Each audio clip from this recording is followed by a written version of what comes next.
Hi, my name is David Neff, and I'm here to explain just group practices, the general purpose and intentions behind a group and the benefit that it may hold. Um, in regards to creating a group, a topic that my internship talks about a lot is trying to utilize groups to create a strong community.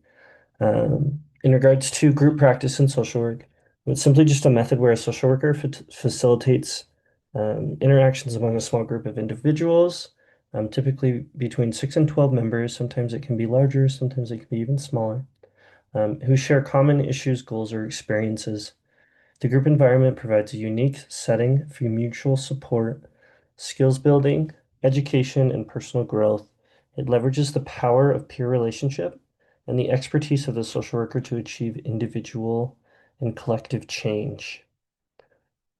Some interactive complexities that I'd specifically like to discuss at this time is in regards to empowering members, highlighting members' strengths, encouraging self-advocacy, and fostering a sense of agency.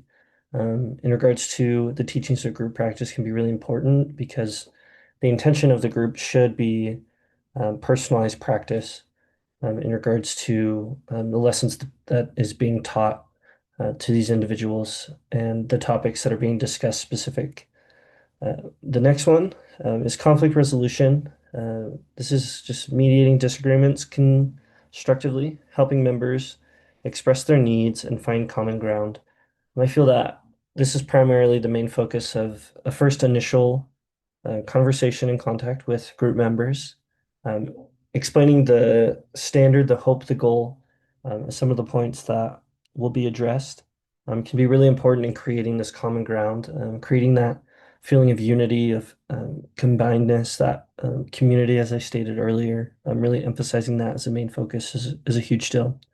The next point is of an intervention strategy is summarizing, periodically synthesizing key points and discussions to ensure clarity and progress. This is a practice that we can utilize, in intervention that we can utilize throughout the course of the group. Oftentimes, it can be a couple sessions in with my experience at my internship. We do this about every 2 or 3 sessions, depending on the content of the group and what's being shared, just to remind people and ensure that those teachings are being carried on because typically they're a certain amount of time. So we want to make sure that the clients are getting the most that they can out of the experience and remembering to learn and continue on the growth that we've made so far throughout the course of that 6 to 12 to 18 plus week program. Possible group dynamics within our group is advice giving versus support. There might be a dynamic where members try to fix each other's problems by offering unsolicited advice rather than focusing on empathetic listening and support. And then with leadership emergence is the next topic I'll address is natural leaders may emerge either formally or informally who influence group decisions or offer guidance. While I was a student at BYU Idaho, this was a topic that we discussed a lot within my group core class that I took with my social work program. And this is a big thing to try to avoid, to make sure that we as the counselors, we as the social workers are in control of the group, that input is being heard from all individuals, facilitating the group in a process that allows that natural flow of integration and communication from all members of the group is really crucial.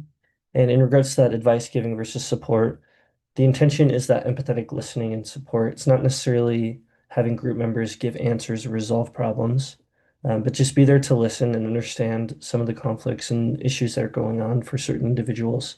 It is our responsibility as the social worker to feel and address that need to give advice instead of the support. And then that leadership emergence, we need to make sure that we are in charge, that it is the social worker's understanding of how to run and function the group and getting equal levels of sharing, which is why my next point is in regards to resistance to sharing.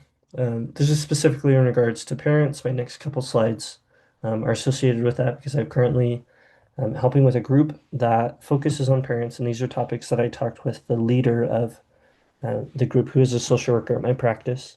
and got some ideas from him of how he functions a group while I was kind of working with him and advising on the best ways to promote healthy group projects similar to what we're discussing today. This one is resistance to sharing was one of his things.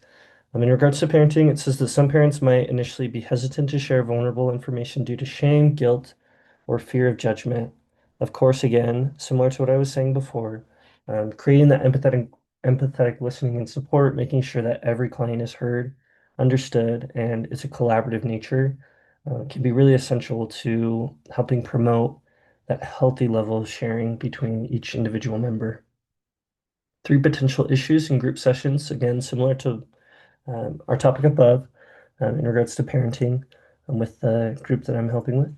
Um, is three potential issues that might occur: the dominant members, the silence members, similar to what I was just sharing with the resistance to sharing, that those dominant members can really take over and control the flow of a conversation, and prevent others from sharing because, they just take up too much time. And making sure that we as the facilitators are going to balancing out that level is really helpful. Blame and guilt. Parents might express significant self-blame for their child's struggles, or conversely, project blame onto their child, other family members, or external factors hindering constructive problem solving. Again, creating the environment of invitation, of welcome, of comfort, can mediate the feelings of blame and guilt that someone might feel in regards to sharing thoughts and struggles that they are facing. Right. The next is crisis disclosure and safety concerns.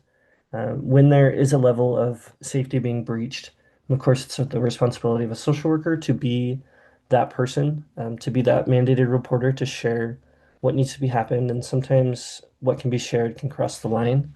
And just making sure that that's something that we address is really important as the facilitator of a group. In regards to how social workers might handle these specific situations within the population, specifically that I chose as parenting, would be for our group members. Here's how, again, a social worker would address potential issues. And the first one, in regards to the dominant members or silenced members, excuse me, social worker would use gatekeeping to ensure everyone participates equally, gently reflecting dominant speakers and inviting quieter members to share while reinforcing group norms around shared airtime.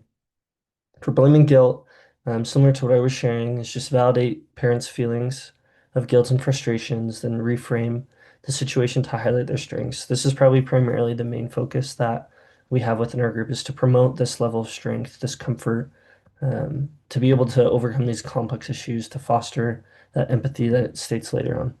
And with crisis disclosure and safety concerns, if that does arise, it's an immediate priority, as I was saying, to conduct a safety assessment, provide immediate resources, if that is shared, as we are and agree upon being mandated reporters for the state and practices that we serve in.